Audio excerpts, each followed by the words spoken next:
આજરોજ જ્યારે નાણામંત્રીશ્રીએ પોતાનું બજેટ રજૂ કર્યું છે ત્યારે એમએસએમઈ સેક્ટરને બૂસ્ટ આપવા માટે અલગ અલગ એમએસએમઈમાં ઘણી બધી જાહેરાતો કરેલ છે તે ખૂબ જ આવકારદાયક છે.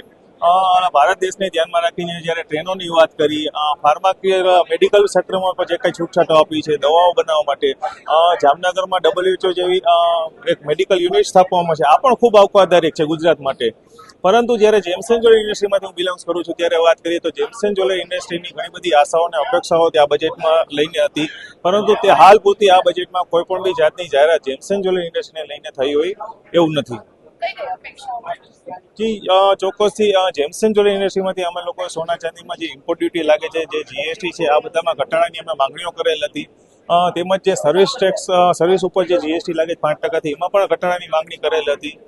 ત્યારબાદ વાત કરીએ તો જે હોલમાર્ક જ્વેલરી છે એ કસ્ટમર છે જ્યારે પરત આપીને નવી જ્વેલરી ખરીદે છે ત્યારે જે એમને કેપિટલ ગેઇન ટેક્સ લાગે છે ભાવ વધવાના કારણે, એમાં પણ અમે રાહતની માંગણી કરેલી. આવી અનેક માંગણીઓ અમે સરકારશ્રી સમક્ષ કરેલ હતી, પરંતુ હાલ આ બજેટમાં આ ઇન્ડસ્ટ્રીને ધ્યાનમાં રાખીને કોઈ પણ જાતની જાહેરાત કરવામાં આવેલ નથી.